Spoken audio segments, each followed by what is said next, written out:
আমরা যুক্তরাষ্ট্রে যেতে চাই সহকর্মী ফয়জুল ইসলামের কাছে। আমাদের সাথে যুক্ত রয়েছেন ফয়জুল ইসলাম। ফয়জুল, স্বাগত আপনাকে। একটু জানতে চাইব শুরুতে যে কোন দলকে এখন পর্যন্ত টুর্নামেন্টে সবচেয়ে ব্যালেন্সড দল আপনার কাছে মনে হচ্ছে?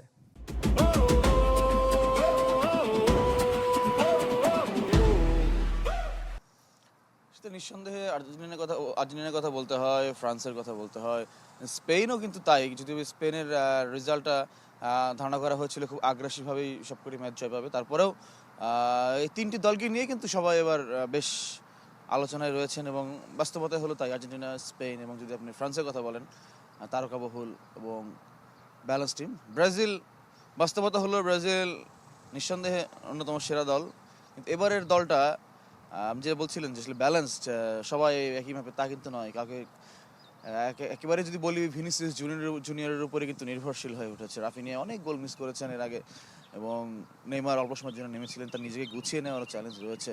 অর্থাৎ আর্জেন্টিনা কিন্তু আজকে ম্যাচ রয়েছে আমাদের এখানে আজকে রাত 9টায়, বাংলাদেশ সময় তো পরদিন সকাল 8টায় পড়েছে এবং গ্রুপ পর্বের শেষ ম্যাচ এবং আর্জেন্টিনা কিন্তু রাউন্ড 32 প্রতিপক্ষ চূড়ান্ত হয়ে গেছে। অর্থাৎ জর্ডানের বিপক্ষে আজ পরীক্ষা নিরীক্ষার মিশন লিওনেল স্কালোনি। ফয়জুল, এই জায়গাটা একটু যদি ইন্টারাপ্ট করি, একটু জানতে চাই যে বাস্তবতা আর্জেন্টিনার কি শতভাগ জয়ের প্রত্যাশা করছেন কিনা, বা কোনো অঘটন ঘটতে পারে কিনা, যেহেতু এই গ্রুপ পর্বের শেষ ম্যাচ আর্জেন্টিনার বাংলাদেশ সময় আগামীকাল সকাল 8টায়?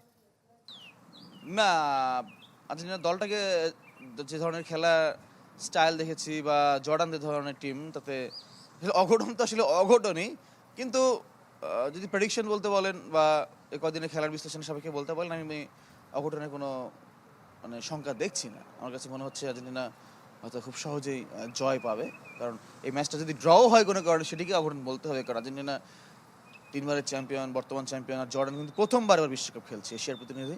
সুতরাং যদি কোনো কারণে ড্র হয়ে যায়, সেটিও কিন্তু অঘটন হিসেবেই হবে। তাকে কেন যেন মনে হচ্ছে কোনো অঘটন থেকে যাবে না, আর্জেন্টিনা সহজ জয় পাবে। লিওনেল মেসি যদিও লিওনেল মেসি শুরুতে থাকবেন না, শুরুর কাছে থাকবেন না, কোচ জানিয়ে দিয়েছেন দলের প্রয়োজনে তিনি হয়তো পরে নামতে পারেন।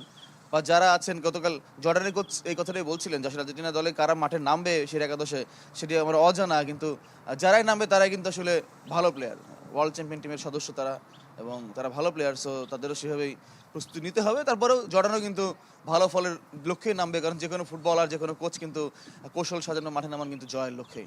তবে আসলে বাংলাদেশের মানুষ তো ব্রাজিলের গ্রুপ পর্বের শেষ ম্যাচগুলো দেখে ফেলেছে, গ্রুপ পর্বের 3টি ম্যাচ দেখে ফেলেছে।